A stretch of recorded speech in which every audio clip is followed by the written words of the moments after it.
The movie starts with an android named Jimmy, telling the story of Motherworld. The royal family took control using power until an assassin killed the king and queen. Belisarius, who leads Motherworld, sends Admiral Atticus Noble to find rebels. On the planet Velt, Cora takes care of her crops and joins her friend Gunnar for a harvest celebration. Sindri, the village chief, talks to the people, and Dean likes Cora, but she's not interested. Motherworld ships come to Velt, and Noble questions Sindri about rebels and their crops. After a tense talk, Noble kills Sindri and another woman. He tells Gunnar to give the villagers grain in 10 weeks. Another part of the village, a young soldier named Aris, seems to like Sam, but has to watch as his bosses tease her. He talks briefly to Jimmy, who shares with Sam about Princess Issa, daughter of the king and queen, who died that day. Jimmy is sad that Issa was supposed to bring a new era of kindness, but it was taken away so cruelly. The villagers discuss what to do about Noble and his men, with some suggesting to appeal to their humanity. Later, Cora sees soldiers harassing Sam, and Aris tries to stop them. Cora goes into the barn with an axe and fights the soldiers until the captain points a gun at Sam. Jimmy comes in, and the captain tells him to kill Cora, but Jimmy shoots the captain instead. This convinces Cora they need to fight back because Noble will harm the villagers when he returns. Cora leaves Velt with Gunnar to find a group called the Blood Axes who might help against Belisarius. Cora tells Gunnar about witnessing her community's slaughter by the tyrant when she was a child. She had a chance to kill him, but her weapon was out of ammo. Instead of killing her, Belisarius made Cora train at the Imperium with other soldiers under the name Arthales, turning her into a killer before she left.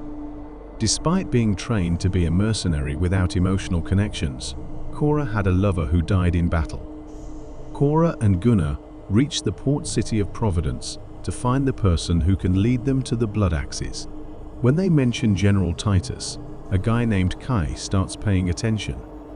Cora and Gunnar face a thug who tries to harm Gunnar, but Cora stops him. A helpful alien tells them about Titus's location before the thug returns with more trouble. Cora and Gunnar fight them off, and Kai, a smuggler, joins them after helping out. Kai suggests knowing someone who can help on their mission. He leads them to a ranch on another planet to meet Tarak, held by the rancher Hickman for a debt. They strike a deal. If Tarak tames a creature called a Bennu, he's free. Otherwise, they owe Hickman. Tarak succeeds, gaining freedom, but Hickman mishandles Bennu and gets killed. Kai takes Cora to a cobalt mining planet, where they meet a swordsman named Nemesis. Kai tells her about the job before they encounter Harada, a humanoid spider creature holding a girl captive. Nemesis battles Harada, saves the girl, and joins the crew. Cora reflects on her time as Issa's royal guard, feeling guilt over what happened to Issa and her parents. The crew visits a moon with a gladiator arena where Titus is found. Once an Imperium general, he now lives on the streets and works as a prize fighter due to past failures.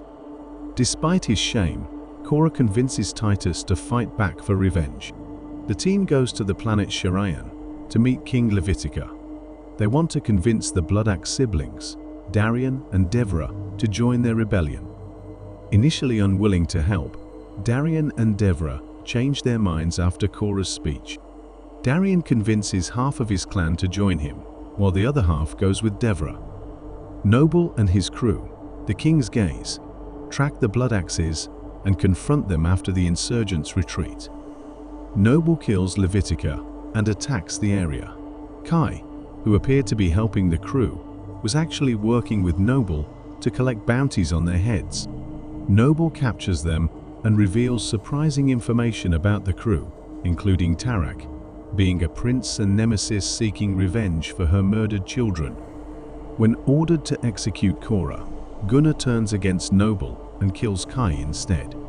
A battle erupts between the rebels and the King's Gaze. Darian sacrifices himself to save his people. After defeating most villains, Cora faces off with Noble and defeats him. The crew returns to Velt, anticipating Imperium retaliation. Cora, more hopeful, brings her new friends to her village. The Imperium recovers Noble's body and revives him. He communicates with Belisarius, who is angry and demands that Noble bring Cora to him for personal revenge.